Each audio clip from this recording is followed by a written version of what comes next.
Whoa, it's another video. Hey, let's talk about Battle Royale. Let's start with that. Yeah, here we go. So we have a locker bundle from somebody I've never heard of, Pulga. Apparently he's a Brazilian pro player as of Archer on Discord. That is all I know. For whatever reason, his bundle's not showing up on this site, but I can pull up the infographic he sent me for the thumbnail. So there you go. We'll check all this out in the shop after the Save the World missions anyway. And in other news, we have, well, my trap video, which I'm going to go ahead and link here. Also a Pokemon video. So, you know, more costs invested a lot for that Cresselia, so we should check it out.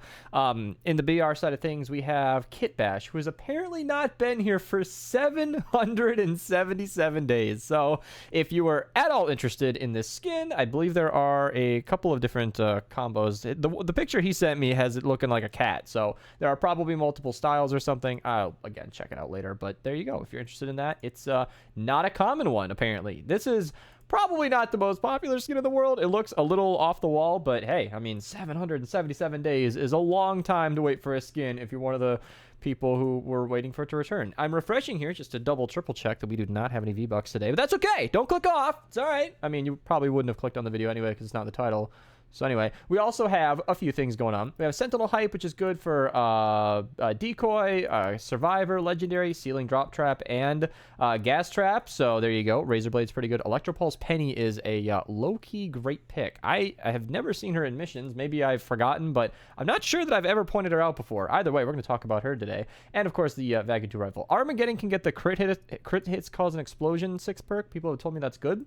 Talk about that later. And then, as usual, I could spend the rest of the video going over all the purple stuff, but if you're interested in anything specific, there it is. Also, those sites are linked down below. In the llama shop, we have 2 free llamas, so I'm not sure if this is only going to be available for the first hour after this video or for the rest of the day. Either way, free llamas are or were available. So if I put free llamas in the title and they are no longer here, I apologize. That was accidental clickbait, but I mean, whatever. Free llamas are not that huge of a deal. I mean, look what I got here. Like, nothing here is exactly blowing my hair back, but hey, free is free. Thank you, Epic. I love it when these things come around. And then Super Melee Llamas, which are never worth it. Not for 1,000 V-Bucks. I mean, if you use code Mista, anything's worth it, of course. But I think there are other ways to go ahead and get the melees. By the way, I restarted my computer, and as always, it always messes up. So what happens is when I restart my computer, my camera, it defaults to where it auto focuses or it auto white balances, and then I become orange, or today very, very pink, because my ceiling is not as blue as it usually is. I'm sorry about the lack of balance, everybody. I'm letting you down. But thanks to some friendly folk, we're able to see the lower levels of ventures. Ceiling gas trap, available in the 58 Deliver the Bomb. Very, very good trap. That's why I was plugging my best traps video, because I finally updated that video. Very good to grab if you don't have it. Blue Thrasher available in the 70 Ride the Lightning if you're interested in that. I mean, it's blue, but still a Thrasher. I'm looking for it right now. Ceiling drop trap. So 94 zone, Deliver the Bomb. Both of them are Deliver the Bomb, which is, both of them are Deliver the Bomb, which is a little odd, but there you go. 2 fantastic ceiling traps at the same time. And then in the 94 zones as well, we have, there you go. 4X pure 4X Eye of the Storm, says it right there in the category 4. And in the 108 zones, we have, 108, we have 3 things. Okay, my notes are driving me nuts right now because there we go. All right, so in the 108 4-player, we have a legendary Sniper Defender. Sniper Defenders are what you want. They are not just training manuals. You should definitely grab it and see if she has any good perks. I always set those aside. I can link my Defender video down below if you want more on that topic. And then Electropulse Penny. So this is the lady I wanted to talk about. I use her a lot. In fact, I'm going to prove that by going to my loadout because she's probably in my lead. I use this to AFK V-Buck missions.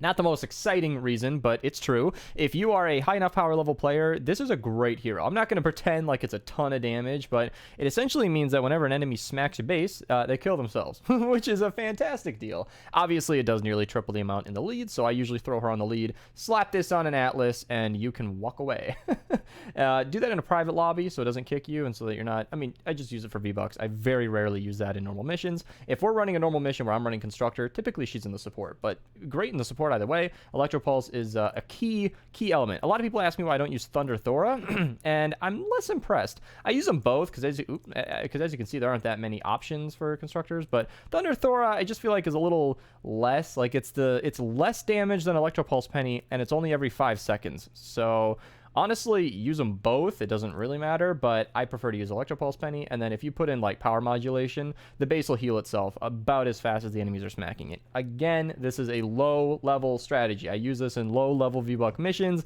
This is nothing. This is no way to AFK like a high end 160 or something. It's just for fun. And then of course all the 140s are well, they are what they are. Not terribly impressive today, but you know, also Sentinel Hype, decoy, cooldown reduction or extension, whatever it is. I don't know. If you're running decoy, there you go. I don't know anybody who is, so I'm not going to focus too much. Razor Blade in the 76 zone, and the Razor Blade's actually really good, but the Space Invader is more of a meme weapon. Both of them are available, so if you're looking for some collection book fillers, there you go in the 76 zone. I kind of want to finish my collection book now, but yeah, anyway. 4x reperk of the 82 4-player, there it is, and I just want to make sure I'm not missing anything in my notes here. Yeah, let's go to the 108 zones. Chilling all the way down here. Oh, yeah, Purple Monsoon, also great. Purple, but still, it's a Monsoon. Very, very good weapon. And the 108, boom. 4x Eye of the Storm, got it this time. And 235 Epic Perk Up, nice to see. And a Legendary Lead Survivor. Not going to be making headlines like a Mythic Lead Survivor would, but, I mean, it's still Legendary. So maybe you have a Survivor you can swap out.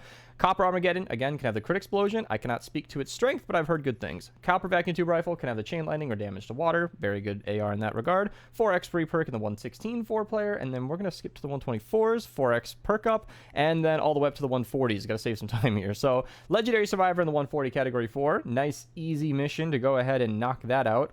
4x Eye of the Storm and 276 Epic Perk Up in the 144 player, and then the 160s are pretty not great. We have Eye of the Storm, Reperk, and then Storm Shards, so nothing wild, but maybe this Repair the Shelter mission is a good one to run over and over if you're looking for some reperk. I highly recommend getting lots of it. It is very fun to use all that. Also, people were wondering a couple of things. One, how I got so much gold. I don't know. I queue a lot of missions. I've been like ahead on gold for a long time, and I'm covering it, but it's like 45,000. So it's, I don't know. I also don't buy everything in the event shop because I already have all these heroes. So I play for 2 years and you get a surplus. And people are also wondering how you get a lot of evolution materials and schematic XP and all that. Run the 4x missions that I point out. So those Eye of the Storm missions that I was just talking about, run those missions. I basically said the reason I've never made a video on how to get evolution materials is because I essentially make a daily tutorial on how to get them. So that's sort of my answer. But these last few zones are going to be really quick. Speed run in Canny. The only thing I found of note was the 64 4-player, and there are a couple of missions sprinkled throughout that you might find interesting, but I don't want to focus too much on it. In Plakerton, in the 28 4-player, we have 4x reperk, which is cool to see. And then I thought I saw something up here. I can't remember what it was. Oh yeah, Harvester Sarah. Even blue, it's a hero that exists that buffs your scythe. It's kind of okay. And then 4x drops are in the power level 9 zone in Stonewood. Thank you to those who joined so I could see the Ventures missions.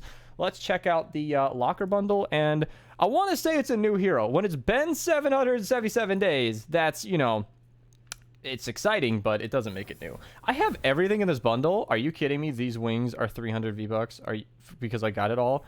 I mean, I'm not like huge into BR, but for okay, I mean, like, how could I not? I dig these bundles. I don't always know who they are. In fact, I rarely do. I think I recognize Nikkei 30 and Cypher, and that's it. But I will take some cheaper cosmetics. And if you guys want to take some cheaper cosmetics, feel free to use code Mista. I really appreciate it. It really helps me out a lot. And Kit Bash. Oh, that's the new style. Gotcha. So this one was Season 7, and well, wait. Which one's the new one? I actually don't know. Either or, we have a new style. So if you're interested in that, there it is. It is available for you to enjoy. And then, of course, Elmira, I always point out, is a really great deal because not only does she remind me of the WandaVision episode I'm on right now, but you also have many styles. Wow, she's like every character in WandaVision right now. And I don't even think that's a spoiler. That's so random that you probably can't even know what I'm talking about. You should watch WandaVision. I'm almost done with it and highly recommend it. I'm really glad I waited until it came out all the way because these episodes are like 20 minutes long, although they're getting longer as I go, so that's nice too. Either way, I'm digging it. Thank you guys for the recommendation. I highly recommend it. And also the new Falcon and Winter Soldier, that's a thing too. Man, Marvel's just knocked it out right now. I'm kind of digging it. And having just I finished Zack Snyder's DC movie.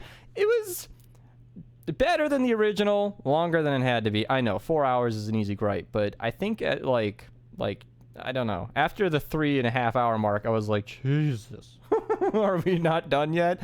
I actually I moved my cursor to stop the movie 3 times in the last half an hour because I thought it was over, and then a new scene started. I was like, holy crap. So ultimately I think it was better, but a lot of the changes were subjective, so whatever. I don't think it was a story worth remaking, but he was invested and gave me an extra 4 hours. I mean, that was cool. Took me 3 days because I kept distracting and stopped watching it, but you know what?